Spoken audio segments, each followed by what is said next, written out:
Hi friends, ಎಲ್ಲರಿಗೂ ನಮಸ್ಕಾರ. Welcome to my channel. ಇವತ್ತು ತುಂಬಾ ಟೇಸ್ಟಿಯಾಗಿ ಸಿಂಪಲ್ ಆಗಿ ವೆಜಿಟೇಬಲ್ ಸಾಂಬಾರು ಹೇಗೆ ಮಾಡೋದು ಅಂತ ತೋರಿಸ್ಕೊಡ್ತಾ ಇದ್ದೀನಿ.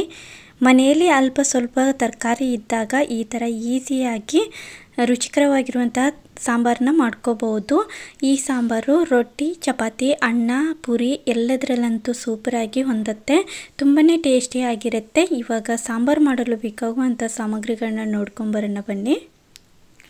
ಒಣಗಿರುವಂಥ ಬಟಾಣಿಯನ್ನು ತೊಗೊಂಡಿದ್ದೀನಿ. ನಂದು 2 ಕಪ್ಪಷ್ಟು ಬಟಾಣಿ ತೊಗೊಂಡು ರಾತ್ರಿಲಿ ನಾನು ನೀರೊಳಗೆ ನೆನೆ ಹಾಕಿಟ್ಕೊಂಡಿದ್ದೆ. ನೆನೆಸಿ ನಂತರ ಮಾರನೇ ದಿವಸ ಬೆಳಗ್ಗೆ ಒಂದು 3 ವಿಸಿಲ್ ಮಾಡ್ಕೊಂಡಿದ್ದೀನಿ. ಒಂದು ವೇಳೆ ಏನಾದರೂ ಕಾಳುಗಳು ಕುದ್ದಿಲ್ಲ ಅಂತ ಅಂದರೆ ಸ್ವಲ್ಪ ಅಡುಗೆ ಸೋಡಾ ಅಂತಂದರೆ ಈ ಕುದಿಯೋದಕ್ಕೆ ಇಡ್ತೀವಲ್ವ, ಆ ಟೈಮ್ದೊಳಗೆ ಸ್ವಲ್ಪ ಅಡುಗೆ ಸೋಡಾ ಹಾಕ್ಕೊಂಡು ಒಂದು 4 ವಿಸಿಲ್ ಮಾಡಿಕೊಂಡ್ರೆ ಹಣ್ಣಾಗಿ ತುಂಬ ಚೆನ್ನಾಗಿ ಕುದ್ದು ಬರ್ತಾವು. ಈ ಥರ ಕುದ್ರೇ ಟೇಸ್ಟಿಯಾಗಿ ಬರುತ್ತೆ ಸಾಂಬಾರು ಕೂಡ. ನೋಡಿ, ಇದಿಷ್ಟು ಕುದಿಸಿ ಇಟ್ಕೊಂಡಿರುವಂತಹ ಬಟಾಣಿ ಆದಮೇಲೆ ಇಲ್ಲಿ ಬೇಕಾಗುವಂಥ ಸಾಮಗ್ರಿಗಳು ತರಕಾರಿಯನ್ನು ತೋರಿಸ್ತಾ ಇದ್ದೀನಿ. ಇಲ್ಲಿ ಈರುಳ್ಳಿ ಮತ್ತು ಹಸೆ ಶುಂಠಿನ ಸ್ವಲ್ಪ ಕಟ್ ಮಾಡಿ ಇಟ್ಕೊಂಡಿದ್ದೀನಿ. ಒಂದು 2 ಎಸಳು ಹಸೆ ಶುಂಠಿ, ಬೆಳ್ಳುಳ್ಳಿ, ಹಾಗೆ ಒಂದು ಪಲಾವ್ ಎಲೆ, ಏಲಕ್ಕಿ ಮತ್ತು 4 ಲವಂಗ, 4 ಮೆಣಸುಗಳು, ಹಾಗೆ 4 ಪೀಸಷ್ಟು ಕಟ್ ಮಾಡಿ ಇಟ್ಕೊಂಡಿರುವಂಥದ್ದು ದಾಲ್ಚಿನ್ನಿ ಅಂತ ಕರಿತೀವಿ, ಅಂದರೆ ಚಕ್ಕಿ ಅಂತ ಕೂಡ ಕರಿತೀವಿ. ನಂತರ ಕೊತ್ತಂಬರಿ ಸೊಪ್ಪು, 2 ಟೊಮೊಟೊ, 1 ಈರುಳ್ಳಿ, ಹಾಗೆ ಒಂದು ದೊಡ್ಡ ಸೈಜಲ್ಲಿ ಒಂದು ದೊಡ್ಡದಾಗಿರುವಂಥ ಈರುಳ್ಳಿನ ತೊಗೊಂಡಿದ್ದೀನಿ. ನಂತರ ಇಲ್ಲಿ ಹಸೆ ತೆಂಗಿನಕಾಯಿ ಒಂದು ದೊಡ್ಡದಾಗಿರೋದು ತೆರೆದಿಟ್ಕೊಂಡಿರುವಂಥ ಹಸೆ ತೆಂಗಿನಕಾಯಿ, ಹಾಗೆ 2 ಆಲೂಗಡ್ಡೆ, ಹಸಿಮೆಣಸಿನಕಾಯಿ, ಹಾಗೆ ಹೂಕೋಸು ಸ್ವಲ್ಪ ತೊಗೊಂಡಿದ್ದೀನಿ, ಕ್ಯಾರೆಟ್ ಸ್ವಲ್ಪ ತೊಗೊಂಡಿದ್ದೀನಿ. ನಂತರ ಇಲ್ಲಿ ಗರಂ ಮಸಾಲ 1 ಟೀ ಸ್ಪೂನಷ್ಟು, ಅರಿಶಿಣ ಪುಡಿ 1 ಟೀ ಸ್ಪೂನು, ಅಚ್ಚ ಖಾರದ ಪುಡಿ 1 ಟೀ ಸ್ಪೂನು, ಉಪ್ಪು 1 ಟೀ ಸ್ಪೂನಷ್ಟು ತೊಗೊಂಡಿದ್ದೀನಿ. ನಂತರ ಇಲ್ಲಿ ತವಾನ ಸ್ವಲ್ಪ ಕಾಯ್ಲಿಕ್ಕೆ ಇಟ್ಕೊಂಡಿದ್ದೆ. ಸ್ವಲ್ಪ ಬಿಸಿ ಆದಮೇಲೆ ಅದಕ್ಕೆ 2 ಚಮಚದಷ್ಟು ಎಣ್ಣೆನ ಹಾಕೊಳ್ತಾ ಇದ್ದೀನಿ. 2 ಟೇಬಲ್ ಸ್ಪೂನಷ್ಟು ಎಣ್ಣೆ ಹಾಕ್ಕೊಂಡು ಸ್ವಲ್ಪ ಬಿಸಿ ಆದಮೇಲೆ ಇಲ್ಲಿ ದೊಡ್ಡ ಸೈಜಲ್ಲಿ ಕಟ್ ಮಾಡಿ ಇಟ್ಕೊಂಡಿರುವಂಥ ಈರುಳ್ಳಿ ಮತ್ತು ಒಂದು ಪಲಾವ್ ಎಲೆ, ಮೆಣಸುಕಾಳು, ಲವಂಗ, ಚಕ್ಕಿ, ಹಾಗೆ ಹಸಿ ಶುಂಠಿ, ಸ್ವಲ್ಪ ಒಂದು ಏಲಕ್ಕಿ ಮತ್ತು ಬೆಳ್ಳುಳ್ಳಿ, 1 ಎಸಳು ಬೆಳ್ಳುಳ್ಳಿನ ಹಾಕ್ಕೊಂಡು ಸ್ವಲ್ಪ ಇದನ್ನು ಮೀಡಿಯಮ್ದೊಳಗೆ ಇಟ್ಕೊಂಡು ಹುರಿದ್ಕೊಳ್ತಾ ಇದ್ದೀನಿ. ನೋಡಿ, ಇದಿಷ್ಟು ಹುರಿದಾದ್ಮೇಲೆ ಇಲ್ಲಿ ಹಸಿ ತೆಂಗಿನಕಾಯಿನ ತೆರೆದಿಟ್ಕೊಂಡಿರೋದು ಹಾಕೋತಾ ಇದ್ದೀನಿ.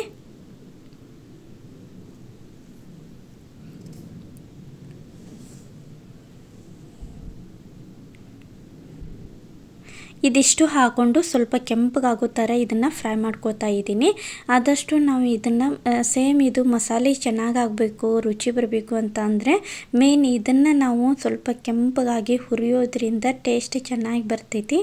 ನೋಡಿ, ಈ ಥರ ಸಣ್ಣ ಉರಿ ಇಟ್ಕೊಂಡು ಇದನ್ನು ಕೆಂಪಗಾಗಬೇಕು, ಪೂರ್ತಿಯಾಗಿ ಕೆಂಪಗಾಗಬೇಕು. ಕೆಂಪಗಾದ್ಮೇಲೆ ಇಲ್ಲಿ ಮಿಕ್ಸರ್ ಜಾರ್ದೊಳಗೆ ಹಾಕೋತಾ ಇದ್ದೀನಿ. ನೋಡಿ, ತುಂಬಾ ಚೆನ್ನಾಗಿರುತ್ತೆ, ಟೇಸ್ಟ್ ಅಂತೂ ಸೂಪರಾಗಿರುತ್ತೆ. ಈ ಥರ ನೀವು ಮಾಡೋದ್ರಿಂದ ರೊಟ್ಟಿ, ಚಪಾತಿ, ಅನ್ನ, ಪೂರಿ ಎಲ್ಲದರಲ್ಲಂತೂ ಸೂಪರಾಗಿ ಹೊಂದುತ್ತೆ.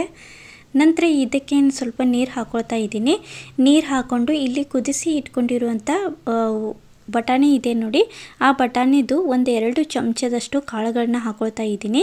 ಈ ಥರ ನೀವು ಕುದಿಸಿ ಇಟ್ಕೊಂಡಿರುವಂಥ ಕಾಳುಗಳನ್ನ ರುಬ್ಬೋ ಟೈಮ್ದೊಳಗೆ ಸ್ವಲ್ಪ ಹಾಕ್ಕೊಂಡು ಮಾಡೋದ್ರಿಂದ ಟೇಸ್ಟ್ ಇನ್ನೂ ಚೆನ್ನಾಗಿರುತ್ತೆ. ನೋಡಿ, ಇವಾಗ 2 ಚಮಚದಷ್ಟು ಹಾಕೋತಾ ಇದ್ದೀನಿ.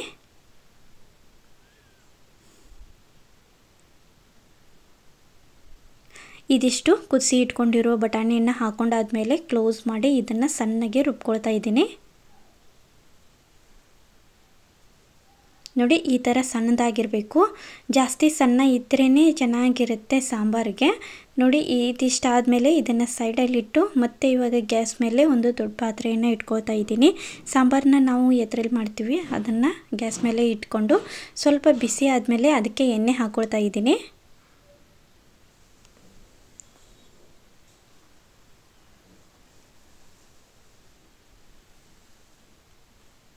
ಒಂದೂವರೆ ಚಮಚದಷ್ಟು ಎಣ್ಣೆ ಹಾಕ್ಕೊಂಡು ಎಣ್ಣೆ ಸ್ವಲ್ಪ ಬಿಸಿ ಆದಮೇಲೆ ಅದಕ್ಕೆ ಸಣ್ಣದಾಗಿ ಕಟ್ ಮಾಡಿ ಇಟ್ಕೊಂಡಿರುವಂಥ ಒಂದು ಈರುಳ್ಳಿ ಹಾಕ್ಕೊಳ್ತಾ ಇದ್ದೀನಿ. ಈರುಳ್ಳಿ ಮತ್ತು ಟೊಮೊಟೊನ ಹಾಕ್ಕೊಳ್ತಾ ಇದ್ದೀನಿ. 2 ಟೊಮೊಟೊ ತೊಗೊಂಡಿದ್ದೀನಿ. ಸ್ವಲ್ಪ ಕೊತ್ತಂಬರಿ ಸೊಪ್ಪು ಹಾಕ್ಕೊಂಡು ಸ್ವಲ್ಪ ಮೀಡಿಯಮ್ದಲ್ಲಿ ಇದನ್ನು ಫ್ರೈ ಮಾಡ್ಕೊಳ್ತಾ ಇದ್ದೀನಿ.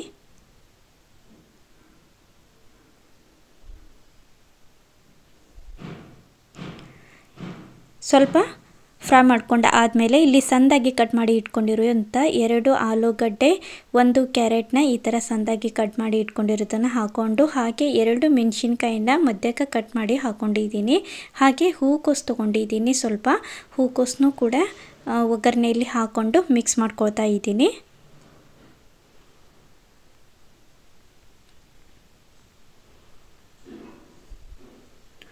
ಇದಿಷ್ಟು ಹಾಕೊಂಡಾದಮೇಲೆ ಇದಕ್ಕೆ ಒಂದು ಚಿಟಿಕೆಯಷ್ಟು ಅರಿಶಿನ ಪುಡಿ ಹಾಗೆ ಅರ್ಧ ಟೇಬಲ್ ಸ್ಪೂನಷ್ಟು ಉಪ್ಪು ಹಾಕ್ಕೊಂಡು ಮಿಕ್ಸ್ ಮಾಡಿಕೊಂಡು ಕ್ಲೋಸ್ ಮಾಡಿ ಇಡ್ತಾ ಇದ್ದೀನಿ. ತರಕಾರಿಗೆ ಸ್ವಲ್ಪ ಉಪ್ಪು ಹತ್ಕೊಂಡ್ರೆ ತಿನ್ನೋ ಟೈಮ್ದೊಳಗೆ ಚೆನ್ನಾಗಿರುತ್ತೆ, ಅದಕ್ಕೋಸ್ಕರ ಒಂದು 2 ನಿಮಿಷ ಕ್ಲೋಸ್ ಮಾಡಿ ಇಟ್ಕೊಂಡಾದಮೇಲೆ ಮತ್ತೆ ಇವಾಗ ತೆಗೆದು ಮಿಕ್ಸ್ ಮಾಡ್ಕೊಳ್ತಾ ಇದ್ದೀನಿ.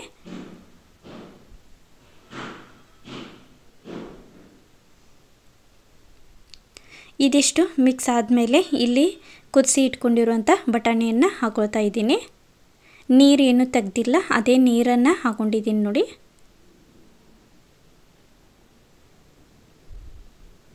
ನಿಮಗೇನಾದರೂ ಗಟ್ಟಿ ಬೇಕು ಅಂತ ಅಂದರೆ ನೀರನ್ನು ಸ್ವಲ್ಪ ಕಡಿಮೆನೇ ನೀವು ಹಾಕ್ಕೊಳ್ಳಿ. ಹಾಗೆ ಸಾಂಬಾರು ಗತೆ ಬೇಕು ಅಂತ ಅಂದರೆ ಇದಿಷ್ಟು ಸಾಕಾಗತ್ತೆ.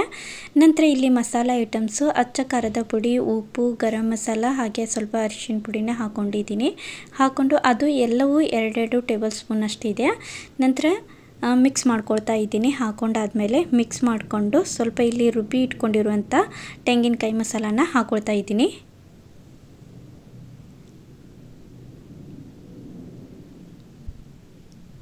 ಹಾಕ್ಕೊಂಡು ಒಂದೆರಡು ಸತಿ ಮಿಕ್ಸ್ ಮಾಡಿಕೊಂಡು ಮಿಕ್ಸರ್ ಜಾರ್ದೊಳಗೆ ಸ್ವಲ್ಪ ಕೆಳಗಡೆ ಮಸಾಲ ಉಳಿದಿತ್ತು, ಅದರೊಳಗೆ ಸ್ವಲ್ಪ ನೀರು ಹಾಕ್ಕೊಂಡು ಅದನ್ನು ಕೂಡ ಹಾಕ್ಕೊಳ್ತಾ ಇದ್ದೀನಿ.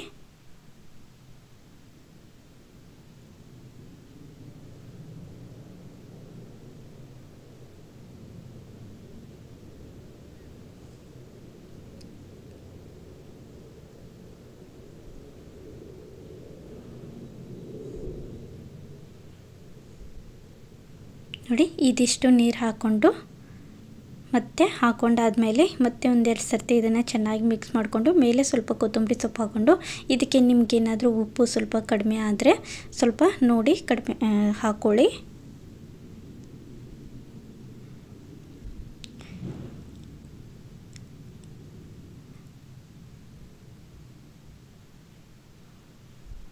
ನೋಡಿ ಸ್ವಲ್ಪ ಇವಾಗ ಕುದಿ ಬರ್ತಾ ಇದೆ. ಮತ್ತೊಂದು ಸರ್ತಿ ಇದನ್ನು ಮಿಕ್ಸ್ ಮಾಡಿಕೊಂಡು ಮೇಲೆ ಸ್ವಲ್ಪ ಕೊತ್ತಂಬರಿ ಸೊಪ್ಪು ಹಾಕ್ಕೊಂಡು ಕುದಿಯೋ ಬರೋವರೆಗೂ ಇದನ್ನು ಕ್ಲೋಸ್ ಮಾಡಿ ಇಡ್ತಾ ಇದ್ದೀನಿ.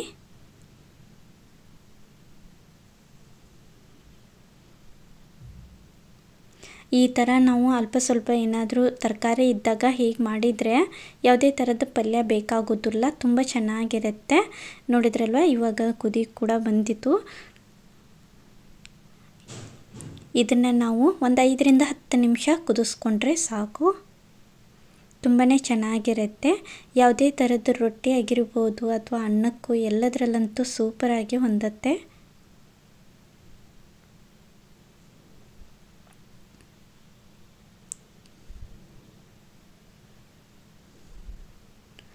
ಇವಾಗ ಕೆಳಗಡೆ ಇಳಿಸಾದ್ಮೇಲೆ ಸ್ವಲ್ಪ ಆರಾದಮೇಲೆ ತೋರಿಸ್ತಾ ಇದ್ದೀನಿ ನೋಡಿ. ಈ ಥರ ಸಾಂಬಾರಾಗಿದೆ, ತುಂಬಾ ಚೆನ್ನಾಗಿರುತ್ತೆ. ಇದನ್ನು ನಾವು ಪೂರಿ ಮಾಡಿದರೂ ಕೂಡ ಮಾಡ್ಕೋಬೋದು, ದೋಸೆ ಅಥವಾ ಪೂರಿ ಅಥವಾ ಚಪಾತಿ, ಅನ್ನ ಎಲ್ಲದರಲ್ಲೂ ಚೆನ್ನಾಗಿರುತ್ತೆ. ಈ ಸಿಂಪಲ್ ರೆಸಿಪಿ ಇಷ್ಟ ಆದಲ್ಲಿ ಲೈಕ್ ಮಾಡಿ, ಶೇರ್ ಮಾಡಿ. Thank you.